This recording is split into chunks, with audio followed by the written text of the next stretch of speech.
Introduction अच्छा होना चाहिए, डेमो वीडियो अच्छा होना चाहिए, और जो क्वेश्चन वो आपसे पूछ रहे हैं उसके आंसर अच्छे से दो। Why should be hire you? इसमें आप सोचने लग गए थे, सोचना नहीं है। Ma'am, because I have the talent and skills. My skills are, I have good communication skill, good confidence level. I'm an active listener and I have patience. And I have good confidence level. I only need a platform where I'll get an opportunity to showcase my skills. And according to me, Byju's is one of the prestigious platform. ये answer दोगे, कौन रोक पाएगा? कोई cross question नहीं कर पाएगा। पर कॉन्फिडेंटली दो आंसर को कि मैम मेरे पे स्किल्स है, मेरे पे हुनर है, मेरे पे टैलेंट है, मुझे बस एक ऐसा मंच चाहिए जहां मुझे इस हुनर को पोर्ट्रे करने का, दिखाने का मौका मिले. Important, whatever you are speaking, no, it's not clear. Understanding my point? जो आप बोलना चाह रहे हो ना, क्लियर नहीं है. समझ रहे हो आप? या तो इंग्लिश प्रॉपर नहीं यूज कर रहे हो इसलिए वो क्लियर नहीं लग रहा है. ठीक है. और अपने आंसर को शॉर्ट फ्रेम में बोलो. सपोज इंट्रोडक्शन जो आप दे रहे हो, आपने इंट्रोडक्शन बहुत लंबा चौड़ा दिया, कुछ समझ में नहीं आया, बहुत लंबा इंट्रोडक्शन दिया. इंट्रोडक्शन में क्या बोलना है क्या नहीं बोलना वो बहुत इंपॉर्टेंट है. जो भी आपके रेज्यूमे में चीजें मेंशन है ना, उनको इंट्रोडक्शन में नहीं बोलेंगे आप. मैंने इतने से इतने साल ये करा, मैंने इतने से इतने साल ये करा, मैं अभी बीएससी परस्यू कर रहा हूँ, ये मत बोलो. अगर आप परस्यू कर रहे हो तो आप जॉब कैसे करोगे side by side properly? Focus नहीं रह पाएगा ना. समझ? फिर वो आपसे पूछेंगे. देखो, ऐसा कुछ भी इंट्रोडक्शन हो तो जिसे एचआर आपको क्रॉस क्वेश्चन करने लगा. अब आपको कॉरेस्पॉन्डेंस से परस्यू कर रहे हो कि रेगुलर मोड से परस्यू कर रहे हो? बताओ. Regular ma'am. अब रेगुलर से परस्यू करो तो ऐसे में वो ओबीसी बात है. जनरल अगर हम रूल देखें, फिर आप पार्ट टाइम जॉब कैसे करोगे? आप बोलोगे कि मैं मैनेज कर लूंगा, तो फिर भी क्वेश्चन तो राइज होता है ना. तो ऐसा कुछ भी यस मत मैम. बोलो जिससे एचआर के माइंड में कंफ्यूजन हो जाए और वो आपको क्रॉस क्वेश्चन करना स्टार्ट करे. समझ रहे हो? ये पॉइंट स्किप कर दूं मैम? स्किप करो, बिल्कुल स्किप करो. और हमारी और भी वीडियोस देखो. देखो अस्फाक, इंट्रोडक्शन में क्या बोलना है सुनो. Somebody will ask, Ayushi, please introduce yourself. Smile on face. I would say, very pleasant morning to you, ma'am. My name is Mrs. Ayushi Jiyal, and I am from Srinagar, Garhwal. It is a small town in the valley of hills of Uttarakhand. If I talk about my educational qualifications, I'm a graduate and a postgraduate in psychology from University of Delhi. My hobbies are, I love to meet people, interact with them, and if I could be of any help to them. My strengths are, I have good communication skill, I have good confidence level, I'm an active listener, quite patient, which makes me an appropriate candidate for the desired job role. Thank you. बस छोटे से introduction है, मैंने अपने बारे में सब कुछ बता दिया. समझ रहे हो? मैम. समझिए, ये है चीज. तो ऐसे आपको अपना इंट्रोडक्शन देना है. Fine. Okay okay ma'am. Okay. Yes. इसके बाद आपने अपनी स्ट्रेंथ और अपनी हॉबीज को मेंशन ही नहीं करा रेज्यूमे में, इंट्रोडक्शन में. स्ट्रेंथ बताओ, अपनी हॉबीज बताओ. फिर बायजूस, आप वीकनेस नहीं बता पाए थे अपनी, क्योंकि ऑब्वियस नोबडी इज परफेक्ट. हम पे कुछ ना कुछ स्ट्रेंथ, कुछ ना कुछ वीकनेस तो होती है. Yes ma'am. Right. Yes ma'am. तो कहीं ना कहीं आपको अपनी वीकनेस बतानी है. If you get rejected today, what are your backup plans? आपको पता है आपने क्या कर दिया था, हम्म. है ना? एक मिनट रुक जाओ, मुझे जरा किसी का.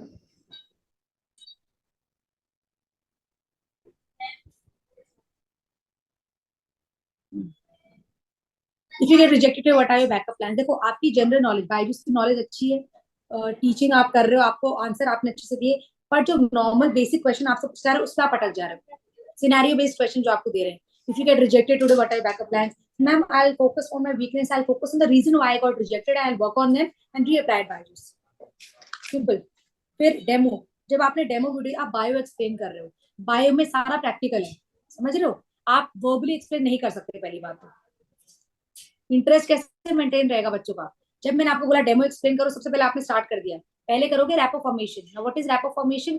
जान पहचान. Suppose for the first time कोई टीचर को कोई स्कूल में हायर करते हैं, टीचर को बोलते हैं आप पढ़ाओ. डायरेक्टली टीचर शुरू कर देगा तो बच्चे को पहले बच्चों के साथ रैपो फॉर्मेशन करेगा ना. रैपो फॉर्मेशन एक डेमो का पार्ट है. बात करूं, hello everyone, how are you, tell me how do you find the subject biology. If you find it tough, do not worry. I'll focus on certain tips and tricks and make the concept very easy for you. Right? Then demo देने से पहले rapport formation करो. Demo जब आप दे रहे हो तो blank मुंह से बोल के कैसे दे सकते हो? प्रैक्टिकल मेथड का यूज करो, एंडोक्राइन सिस्टम यूज करो, तो कुछ चार्ट पेपर में एंडोक्राइन सिस्टम को अच्छे से ड्रॉ करो, उसके पार्ट्स एक्सप्लेन करो। तो कुछ प्रिंट आउट्स मैंने लिए थे शो करने के लिए, क्यों दिखाने नहीं के शो लिए करा? कुछ। क्यों नहीं शो करा? मैम तो इसकी हो गया मन से। यही एक्चुअली तो मैम मैं लास्ट 2 डे से थोड़ा कॉमन कोल्ड एंड कफ जा रहा है, इसीलिए वॉइस भी उतना ज्यादा क्लियर नहीं हो रहा है, तो okay presence fine. Of mind भी थोड़ा बिगड़ा हुआ है मैम। बट आप डेमो कैसे देते हो ना, वो बहुत इंपॉर्टेंट है डेमो, समझ रहे हो? डेमो अगर normally yes verbally ma'am. Plan करके दोगे, देखो जैसे मैं अभी आपसे बात कर रही हूँ, मैं भी अगर आपसे ऐसे बात करूँ, ओके फाइन आपने ऐसा करा, ब्लैंक बोलूंगी, कोई एक्सप्रेशन नहीं दूंगी ना, कहीं ना कहीं आपको भी अच्छी लगे, आपको भी इंटरव्यू सेशन सही नहीं लगेगा। बट मैं आपको अपने एक्सप्रेशन से, अपने जेस्चर समझाऊंगी कि आपने इंट्रोडक्शन गलत दिया, इंट्रोडक्शन ऐसे करना चाहिए। और होता है ना, जेस्टर्स का यूज करना, एक्सप्रेशन का यूज यस करना, तो यस कहीं ना मैम। कहीं आपको भी इंटरेस्ट रहेगा कि हाँ मैम बहुत इंपॉर्टेंट रोल प्ले करते हैं। आपने मोटिवेशनल स्पीकर संदीप माहेश्वरी, बिंद्रा को देखते हुए जो बात करते हैं ना, एक्सप्रेशन का यूज करते हैं, जेस्चर्स का यूज करते हैं, क्यों? जैसे एक एक पॉइंट पे आप एम्फेसिस कर पाओ, क्लियरली समझ पाओ। समझ रहे हो? Yes ma'am. देखो आप, मैं भी आपका मिरर हूँ, I am your mirror, I am here to tell your weaknesses, so that उन वीकनेसेस फोकस करके आप उन वीकनेस को अपनी स्ट्रेंथ बनाओ और फिर इंटरव्यू को क्रैक करो। समझ रहे हो? आपने मॉक तो सेशन मैम जो इसलिए लिया है, बातें जो जो फीडबैक। वो होता है, गेस्टर्स का यूज करना या क्लोज होकर बात करना, सब चीज को इंटरेक्टिव और करना होता है, लेकिन in between calls and these times नहीं हो रहा है। वही तो करना है हमें, इस चीज के लिए तो हम बैठे हैं यहाँ पर। इंटरव्यू में बहुत इंपॉर्टेंट है ये। अगर आपको देखो, आप ऑनलाइन इंटरव्यू दे रहे हो ना, तो एचआर आपको जानता तो है नहीं, वो आपको फिजिकली नहीं, एक्चुअल वर्चुअली नहीं देख रहा है, वो आपको फ्रेम में देख रहा है। उस फ्रेम में क्या यूज कर सकते हो आप? समझ रहे हो? इमेजिन करो जो इंटरव्यू में आपका हम्म। लेगी, अगर मैं नॉर्मली ब्लैंक होकर आपको बोल रही हूँ बताओ अपने बारे में, कोई एक्सप्रेशन नहीं दे रही, कोई जेस्चर नहीं दे रही, आपको लगेगा कि, आपको इंटरव्यू खत्म होने के बाद लगेगा कि था क्या ये, ना इन्होंने कुछ बताया ना उन्होंने कुछ समझाया। समझ रहे हो? तो एक्सप्रेशन जेस्चर्स हाँ मैम। बहुत इंपॉर्टेंट रोल प्ले करते हैं हमारी लाइफ में। आपका डेमो देखो, इंट्रोडक्शन डेमो वीडियो ये बहुत अट्रैक्टिव होना चाहिए आपका स्पार्क। समझ रहे हो? हाँ मैम।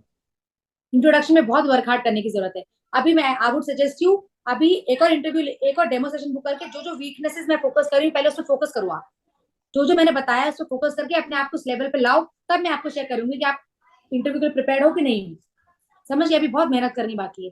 और अगर आपको लगता है कि आपने मेहनत करी है, तभी इंटरव्यू के लिए फिर से मॉक इंटरव्यू देना, नहीं तो कोई बात नहीं। क्योंकि फालतू में आप भी अपने मेहनत करोगे, आप भी अपना वेस्ट करोगे, मैंने क्या फायदा? बिकॉज क्या होता है, स्पार्क इंटरव्यू के लिए हम एक बार प्रिपेयर करते हैं अपनी पूरी लाइफ टाइम। हमें यही यस नहीं मैम। पता कि क्या बोलना क्या नहीं बोलना, क्या ट्रिक यूज करनी है, क्या ट्रिक नहीं यूज करनी इंटरव्यू में।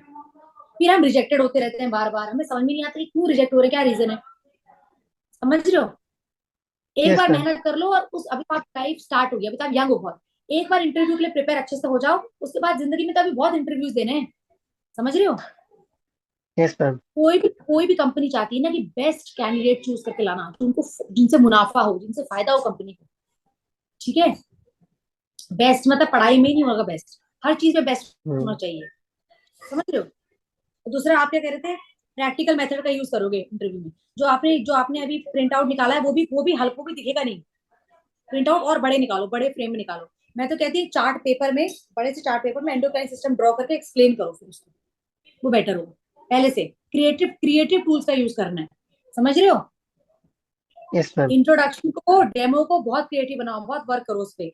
फिर जनरल क्वेश्चंस मैंने आपसे पूछे, उसके आंसर आपने दे दिए। मतलब अगर आपसे वो 15 क्वेश्चन पूछेंगे तो 12 आंसर आपको देने चाहिए, 11 आंसर आपको देने चाहिए। रेशियो मैटर करता है। हम्म। अगर उन्होंने आपसे 10 क्वेश्चन पूछे, आपने 6 के आंसर नहीं दिए, तो रेशियो आपके फेवर में नहीं है। इंपॉर्टेंट है कि जितने हम्म। क्वेश्चन वो आपसे पूछ डेमो वीडियो के बाद, और वो क्वेश्चन आपको ना, जो आपने ईमेल करा उन्हीं टॉपिक से पूछेंगे। ठीक है? हम्म। तो आपको कैसे यस पता मैम। लगेगा कि मेरा इंटरव्यू कैसा गया? इंट्रोडक्शन अच्छा होना चाहिए, डेमो वीडियो अच्छा होना चाहिए, और जो क्वेश्चन वो आपसे पूछ रहे हैं उसके आंसर अच्छे से दो। Why should be hire you? इसमें आप सोचने लग गए थे, सोचना नहीं है। Ma'am because I have the talent and skills, my skills are, I have good communication skill, good confidence level, I am an active listener and I have patience, and I have good confidence level. I only need a platform where I'll get an opportunity to showcase my skills. And according to me, Byju's is one of the prestigious platform. ये answer दोगे, कौन रोक पाएगा? कोई cross question नहीं कर पाएगा, पर कॉन्फिडेंटली दो आंसर दो।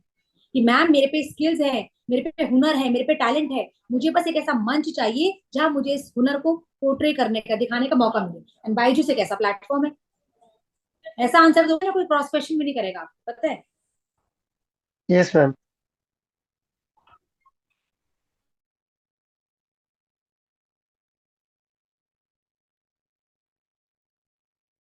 Hello how will you deal with criticism? Now how will you deal with ma'am, criticism? How बोलो। I deal with criticism. ये आपको नहीं, जब मैंने पूछा था तो उसका जवाब क्या दोगे? Ma'am, see nobody is perfect, everybody has some other weakness. So if I am being criticized something, firstly I'll take it as a positive event. I'll deal with it positively. Either if I think it's not relevant, I'll ignore it. Or if I think I have committed some mistake or there is something wrong in my part, I'll improve. I'll focus on my weakness and make them my strength. This is how I will deal with criticism. ठीक है, positively बोलना है। अब मैंने आपको बोला 2 year old bond, simple सा answer देना है ma'am. After reading the terms and condition, if I find it relevant, I sign the bond. Definitely, आप सुनो, डेफिनेटली डेफिनेटली वर्ड बहुत बार यूज कर रहे हो। हम हर हर इंसान का एक तकिया कलाम होता है, एक वर्ड होता है जो बार बार यूज करता है। आपका डेफिनेटली है, आप बार बार डेफिनेटली यूज कर रहे हो। यस। कई लोग यस ऐसे सर। हंसते हैं जब लोगों को पता लग जाता, जब लोगों को पता लग जाता है ना कि मैम ने पकड़ लिया है। कई मेरे इंटरव्यू आते हैं, दैट्स वाई, दैट इज बोलते हैं, दैट इज। तो मैं उनको बोलती हूँ कि आपका ये तकिया कलाम है। वो बोलते हैं मैम यस, आपने पकड़ ली। सो हम लोग को पता लग जाता है। डेफिनेटली डेफिनेटली बार बार वो वर्ड यूज कर रहे हो आप, समझ रहे हो? ओके, मतलब बोल विल कुछ टेक और केयर रहे हो ऑफ और इट। यूज कर, फिर बोल कुछ और रहे हो फिर डेफिनेटली यूज करते रहो। बोल रहे हो तुमने, you said I after read the term condition, if I find relevant then only I sign, otherwise I will not. फिर डेफिनेटली बोल दिया। अभी जो मना कर दिया तो डेफिनेटली क्यों बोल रहे हो? मतलब कॉन्ट्रडिक्ट कर रही है बातें, समझ रहे हो?